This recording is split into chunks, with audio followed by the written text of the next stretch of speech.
Blog එකක් පර කරන්න පටක් ගන්නකොට මෙහා පැත්තෙන් YouTube එක ගාලා සද්දයක් එනවා. සද්ද තමයි මගේ අම්මගේ.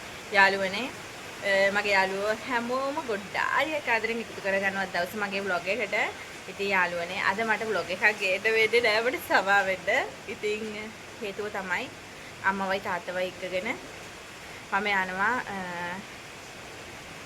අම්මලාගේ නෑදෑ ටිකක් දුරින් නෑදෑයෝ නැත්තම් හිතයි මලගේ අතිනොට මේකෙල්ල කොහොමද hina වෙන්නේ කියලා මම දැකලවත් නෑ ඒ සීයව සීය දාචි දන්නේ හොමින් අහන්න අම්මේ යාරු මරිච්ච අම්මේ හා ඒක මම පස්සේ කියන්න තාත්තයි අම්මයි ලෑස්ති වෙනවා ඉතින් මම දැකලවත් නෑ එහෙට යනවා මොකද අද උදේ පාන්දර මාළු අරගෙන ගියා යාළුවනේ 4ට නැගිටලා. ඒ අරගෙන ගියාට පස්සේ මම ආයි ගෙදර ආවේ 5 මාට මයි තාත්තයි. ආපු ගමන් මම නිදිය ගත්තා. බට හරියම නිදිමතයි. ඊට පස්සේ මම ආයි ඇහැරෙද්දි වෙලාව 10යි. ඉතින් 10ට ඇහැරුණාට පස්සේ මල ගෙදර අස් කරන්නේ මෙහි දවල් 12ට. මෙහි එක එක වෙලාවලට මල ගෙවල් අස් කරන්නේ ගොඩාක් අස් කරන්නේ මල ගෙවල් දවල් 12ට. මම දන්නේ ඇයි කියලා. ඊට පස්සේ දැන් අම්මටයි තාත්තටයි මෙච්චර ඉක්මනට යන්න බෑ. මෙතන ඉඳන් ගොඩාක් තියෙනවා කිලෝමීටර් 40ක් විතර තියෙනවා. ඒ කිලෝමීටර් 40ම අම්මටයි තාත්තටයි බස් එකේ යන්න බැරි හින්දා ඉතින් මම තීරණය කරා අම්මමයි තාත්තමයි මම ඇරලවනවා කියලා ගිහිල්ලා. ඉතින් ඒ හින්දා යාළුවනේ මට සමා වෙන්න මගේම වැරද්දක් කියලා කියන්නත් බෑ. ඉතින් අර මම පාන්දර ගිහිල්ලා මම ඇත්තට මේ මාළු මාකටේ ගිය වීඩියෝ එක තමයි එඩිට් කරලා දාන්න හිටියේ. හැබැයි මට ඒක එඩිට් කරගන්න වෙලාවක් හම්බ වුණේ නෑ යාළුවනේ. ඉතින් මට ඒක දාගන්න වෙන්නේ නෑ. ඒකට ඉතින් සමා වෙන්න. ඉතින් මගේ යාළුවන්ට චූටි මැසේජ් එකක් තියන්න තමයි මම මේ චූටි බ්ලොග් එක කරේ. අම්මයි තාත්තවයි පෙන්නන්නම් ඉන්නකෝ.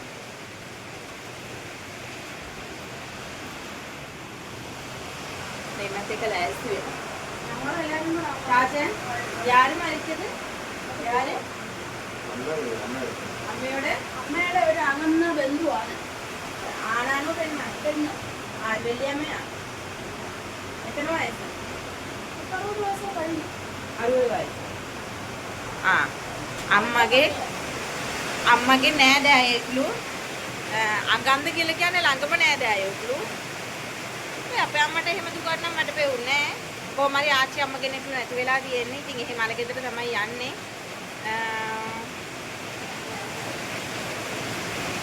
ඉතින් යාළුවනේ අපේ දෙවෙනි ගම් අතර ඔයාලට බලා ගන්න පුළුවන් වේවි වහිනවා හො ගාලා මං හිතන්නේ පේන්නේ නැති වුණාට වැස්සේ සද්ද උතර ඇහෙනවා කියලා මම හිතනවා අනේ අම්මේ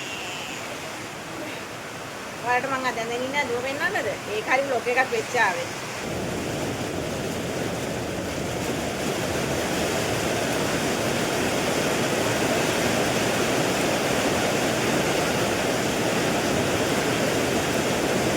sorry මේක නෙමෙයි සරප්පු දෙකක් දාගෙන ඉන්නම් හාද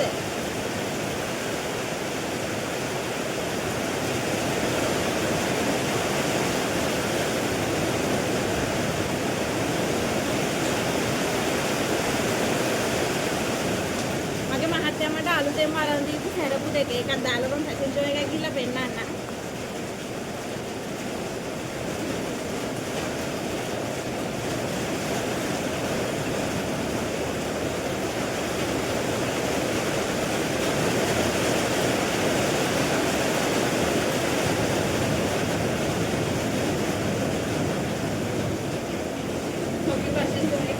මගේ තාත්තට අමුතුරයක් නෙමෙයි මම කොහොමද අලුතෙන් ඇඳුමක් ඇඳොතින් මම කොහොමද අලුතෙන් ගෙදරට බෑග් එකක් ගෙනාවා කියලා කියන්නකො අම්මයි තාත්තයි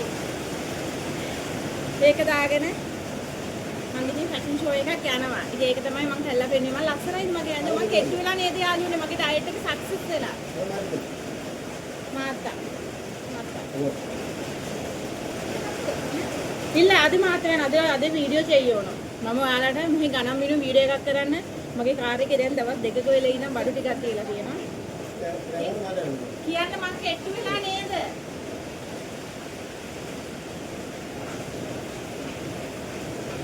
මං ඉතින් චූටකේ හැදතාලේට ආවේ හැබැයි මගේ කොණ්ඩේ දැන් යන්නෙත් නෑ යාළුවනේ ඉස්සර නම් මෙහෙම අල්ලද්දි කොණ්ඩේ යනවා හැබැයි මගේ කොණ්ඩේ අගිස්ස කපලා දාන්න ඕනේ මෙහෙම හැබැයි මට දුකයි.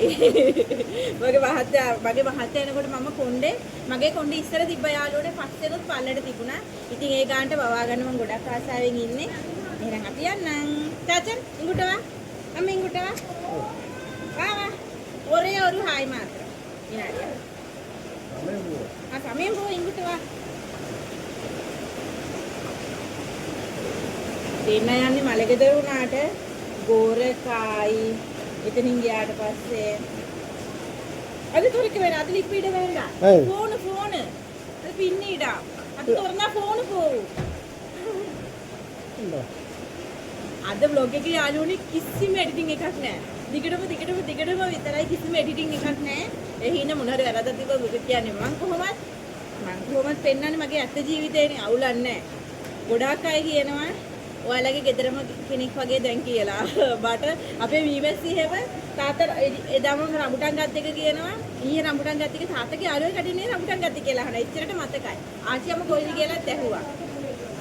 තාත්තා නිකට වවුරු හායි මාත්‍ර. අම්මේ. ඔරු හායි. ඕ මට කියනවා මෙච්චරලා නිදියකට දැන් එනවලු හායි කියන්නේ. නිකවා. චිරිකම. Wow. Hi.